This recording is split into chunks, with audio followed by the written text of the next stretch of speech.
जय हिंद दोस्तों, study IQ पे आपका बहुत बहुत स्वागत है। दोस्तों आज हम बात करने वाले हैं जैश ए मोहम्मद। एक बहुत ही दुखद घटना हुई दोस्तों हाल ही में।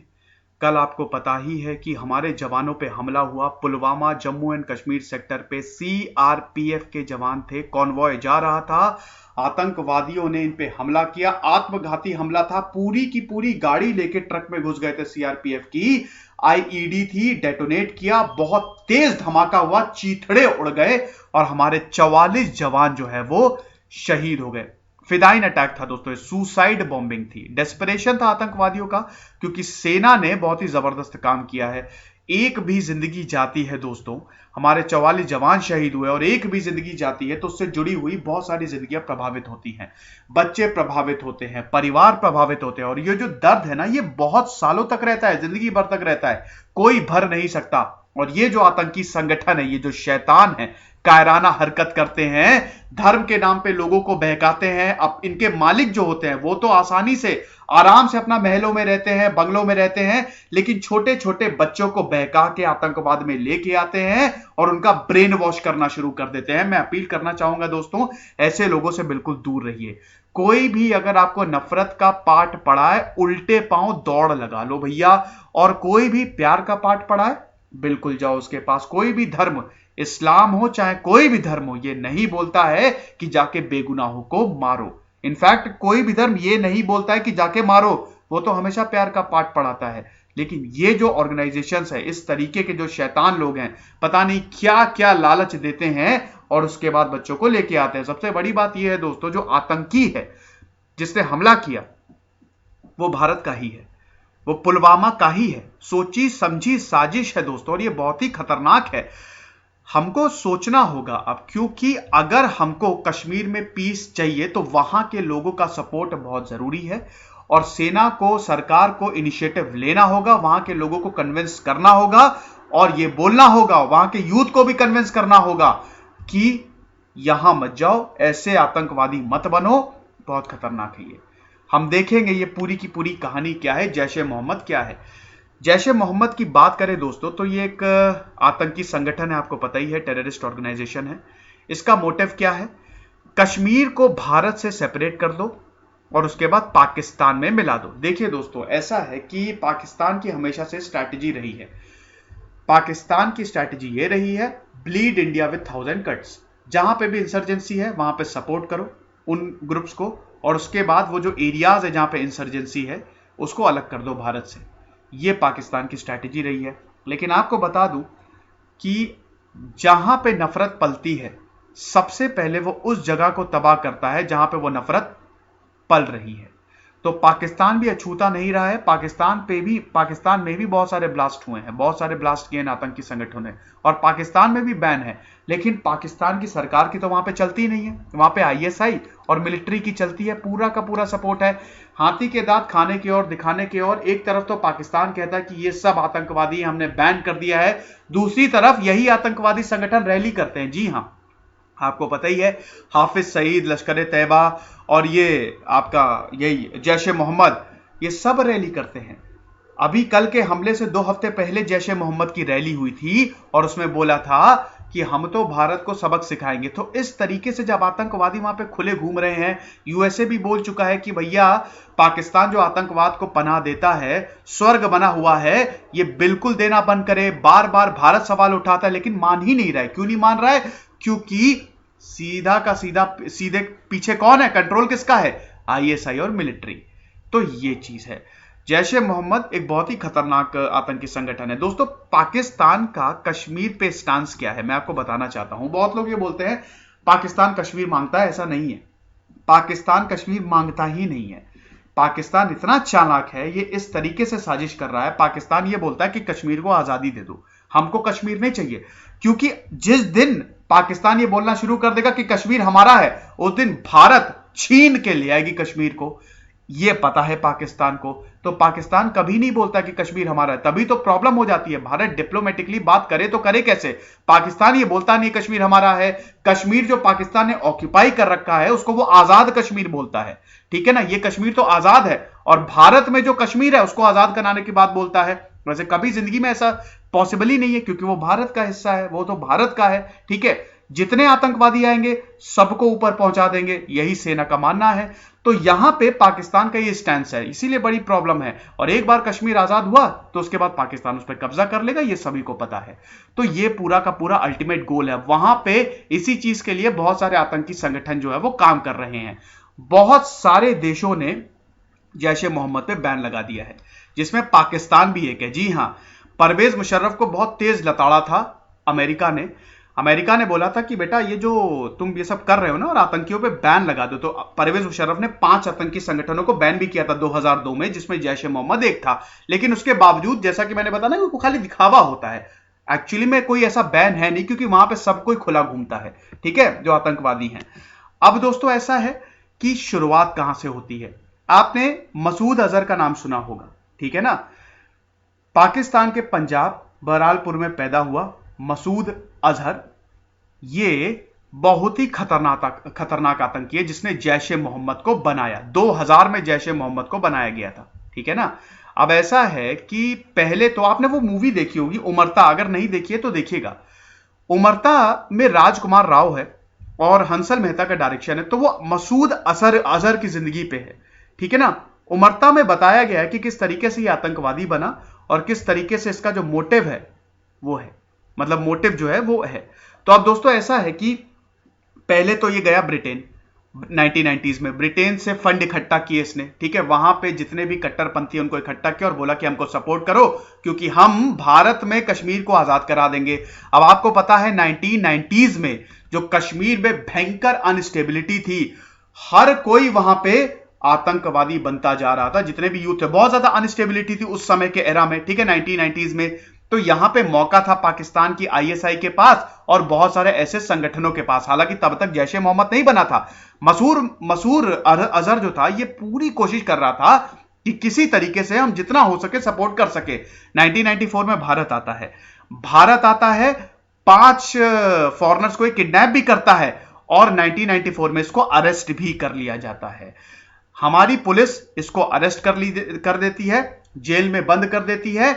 इसको छुड़ाने के लिए एक पूरा का पूरा एयरप्लेन हाईजैक कर लिया जाता है। 1999 इसी के भाई ने पूरा एक प्लेन हाईजैक कर लिया था। एयर फ्लाइट 814 काठमांडू से दिल्ली आ रही थी, उसको कांधार ले गए थे और भारत सरकार से ये डिमांड की थी कि मेरे भाई को छोड़ दो, और भी 3 आतंकवादी थे उनको भी छोड़ दो जो आपने बंद करके रखा हुआ है। अब पहले तो भारत, देखिए, अमेरिका कभी नेगोशिएट नहीं करता। इस तरीके से अगर कुछ होता है तो अमेरिका ये बोलता है कि नहीं, कुछ लोग मर रहे हैं, उनको मरने दो, लेकिन हम जो है आतंकवादियों से नेगोशिएट नहीं करेंगे। भारत कर लेता है, ठीक है। अब यहां पे कुछ यात्रियों का एक का तो गले ही काट दिया गया था, तो भारत सरकार डरी, ठीक है, और उसने फिर ये मान गई कि ठीक है, मसूद अजहर को हम रिहा कर देंगे। तो भारत झुक गया, भारत ने उस आतंकवादी को रिहा कर दिया। और ये बहुत बड़ा लॉस था, क्योंकि उसके बाद मसूद अजहर ने एक के बाद एक आतंकी हमले शुरू कर दिए। जैश ए मोहम्मद उसके अगले ही साल जैश ए मोहम्मद बन गया, और जब जैश ए मोहम्मद बना था दोस्तों, 10,000 आतंकियों ने इसको अटेंड किया था, सबके पास हथियार थे और ज्वाइन किया था जैश ए मोहम्मद को। और उसके अगले साल 2001 में पार्लियामेंट में अटैक हो गया, ठीक है, पार्लियामेंट में अटैक हो गया। अब ये भी सबको पता है। अब दोस्तों, जब भारत के पार्लियामेंट पर अटैक किया था दिसंबर 2001 में, सबसे खतरनाक था, इसमें जैश ए मोहम्मद के आतंकी शामिल थे। और उसके बाद सीधा भारत ने यही बोला था कि ये जो आपने अटैक किया है, या तो आतंकियों के खिलाफ कार्रवाई करो या तो अंजाम भुगतने के लिए तैयार हो। तो 2001 और 2002 में लगभग भारत और पाकिस्तान में युद्ध हो ही गया था। उस समय बहुत सारे सर्जिकल स्ट्राइक हुए थे। क्या ऑपरेशन का नाम दिया था भारत ने, याद है? ऑपरेशन पराक्रम। अब ऑपरेशन पराक्रम पे मेरा पूरा का पूरा एक वीडियो अवेलेबल है। 2001 और 2002 में क्या हुआ था मैंने बताया है। इधर क्या हो रहा है दोस्तों, देखिए, अमेरिका, यूएसए एक ऐसा देश है, क्योंकि सोवियत की पावर 1991 में खत्म हो गई। उसके बाद खाली एक ही देश बना था, अमेरिका, अब बचा था अमेरिका। अब अमेरिका सपोर्ट कर रहा था पाकिस्तान को। अमेरिका का शुरू से ही पाकिस्तान को सपोर्ट कर रहा है। भारत चीख चीख के ये बोलता रहा कि हमको सपोर्ट दो, आतंकवादी हैं यहां पे, हम आतंकवाद से पीड़ित हैं। अमेरिका सुनने को तैयार ही नहीं था, जब तक उन पे खुद पे नहीं बीती। 9/11 अटैक हुआ दोस्तों, ठीक है। ट्विन टावर पे हमला किया गया, पूरा का पूरा प्लेन लेके घुस गए अलकायदा, और ये अलकायदा जैश ए मोहम्मद को बहुत सपोर्ट करता था, जी हां, बहुत फंडिंग करता था अलकायदा भी। तब अमेरिका को पता चला कि पूरी दुनिया में कोई भी आतंकवाद से अछूता नहीं है, हम भी नहीं। तब उसने आतंकवाद को एक्सेप्ट किया कि वाकई में बहुत बड़ी दिक्कत है। उसके बाद उसने ऑपरेशन इंड्यूरिंग फ्रीडम चला दिया। अब ऑपरेशन इंड्यूरिंग फ्रीडम पे भी मेरा पूरा का पूरा वीडियो अवेलेबल है, वो आप देख लीजिएगा कि 10 साल अफगानिस्तान में क्या हुआ। उसके बाद दोस्तों एक और वीडियो मैंने बनाया है ऑपरेशन नेपट्यून स्पेयर की, किस तरीके से अलकायदा के लीडर ओसामा बिन लादेन को ढूंढा गया और मारा गया, ठीक है, वो भी, उस पर भी मैंने सब कुछ बताया है। तो यहां पे क्या था कि इधर जब पार्लियामेंट पे अटैक हुआ दिसंबर 2001 में, भारत का स्टैंड सीधा था कि आतंकवादी को बिल्कुल आइडेंटिफाई करके आप उस पर नकेल कसिए। अमेरिका बोल रहा था परवेज मुशर्रफ से कि आपने जो पनाह आप दे रहे ना आतंकवादियों को, उस पर नकेल कसिए। तो इधर अमेरिका का प्रेशर, इधर भारत का प्रेशर, परवेज मुशर्रफ झुका और उसने 5 आतंकी संगठनों पे बैन लगा दिया, जिसमें जैश ए मोहम्मद एक था। 2003 की बात है ये, ठीक है ना। तो ये चीज थी। अब दोस्तों ऐसा नहीं है कि पाकिस्तान भी अछूता था, पाकिस्तान पे भी अटैक हुए, जी हां, पाकिस्तान के कराची, इस्लामाबाद, जैश ए मोहम्मद ने यहां पे भी अटैक किया। मैंने बोला ना कि अगर कोई नफरत पालता है तो सबसे पहले वो उसी जगह को तबाह करती है जहां पे नफरत पल रही है। तो ये चीज है, लेकिन पाकिस्तान की आईएसआई बिल्कुल मानने को तैयार ही नहीं, वो तो बिल्कुल सपोर्ट कर रही थी। दूसरों के लिए हमने आतंकवादियों को बैन कर दिया है, ये सारे संगठन बैन हो गए हैं, हमने इनको गिरफ्तार कर लिया है, लेकिन एक्चुअली में ऐसा कुछ नहीं था। पाकिस्तान सेफ हेवन बना हुआ था और मसूद अजहर जो है वो हमेशा से पाकिस्तान के लिए लॉयल था। बता दूं जो दोस्तों कि 2001 में जो अटैक हुए थे, हमारे पार्लियामेंट पर अटैक हुए थे, तो फिर पुलिस ने बहुत लोगों को अरेस्ट किया था। उसमें से एक था अफजल गुरु, जिसको फांसी दी गई थी। और वही अफजल गुरु जिसके लिए भैया कुछ लोगों ने, आपको पता ही है क्या किया, ठीक है ना, देश विरोधी नारे लगाए नहीं लगाए वो चल रही है, लेकिन बहुत लोग उसके सपोर्ट में आ गए थे, है ना। तो ये सारी चीजें हुई, ठीक है। अफजल गुरु को फांसी दी गई, फिर उसको तो अभी हाल ही में फांसी हुई थी।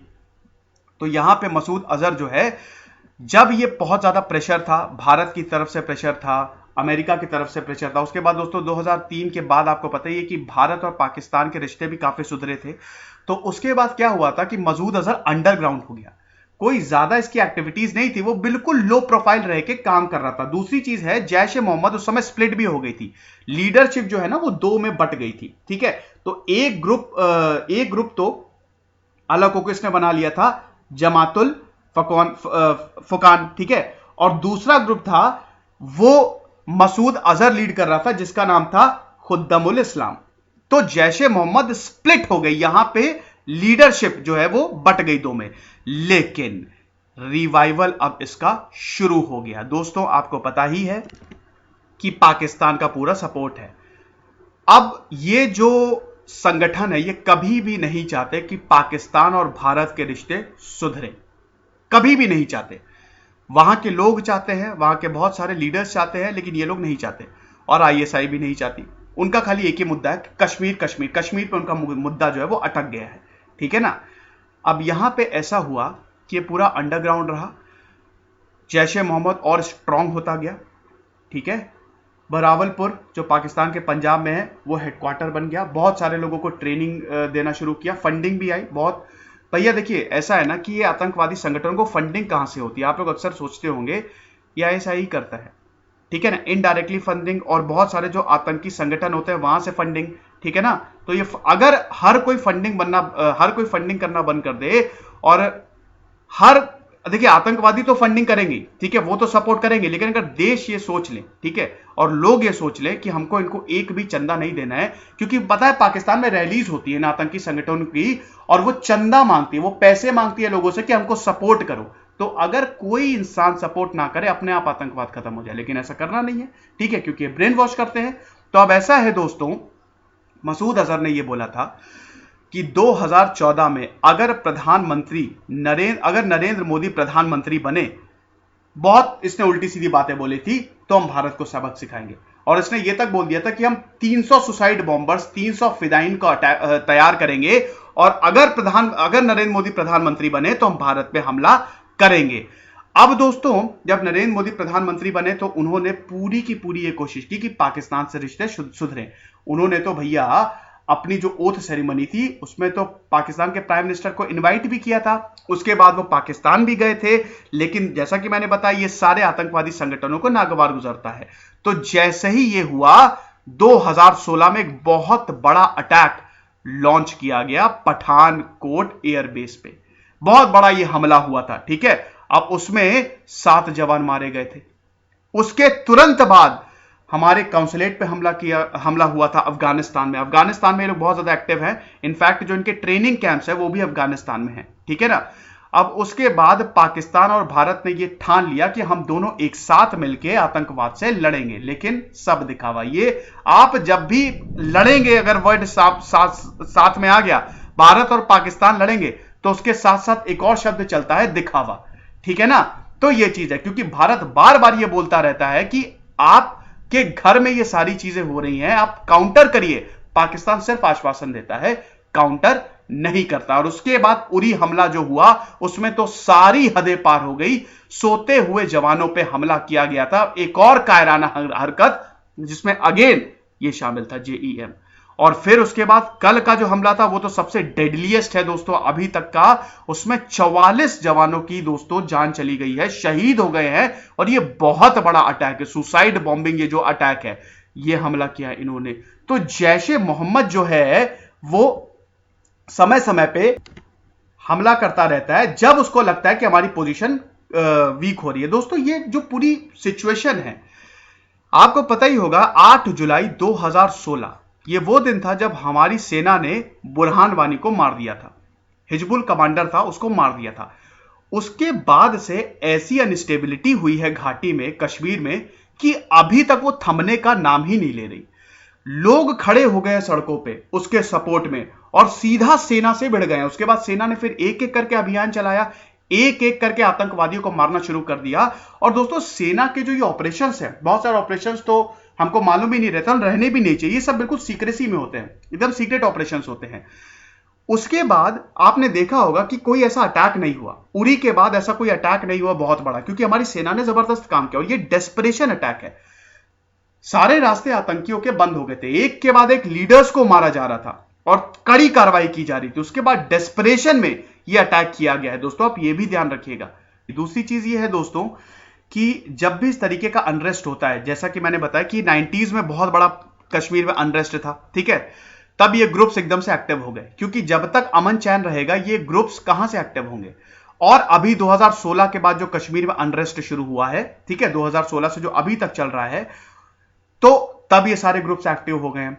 पाकिस्तान में बाकायदा रैलीज होती हैं, ठीक है ना भैया। बुरहान वानी की मौत को एक शहीद बताया गया, बुरहान वानी को, और बहुत जगह तो एकदम एक क्या कहते हैं कि प्रोग्राम फ्यूनरल हुआ कि ऐसा कैसे कर सकते हैं, तो लोगों को बहकाया गया, ठीक है ना।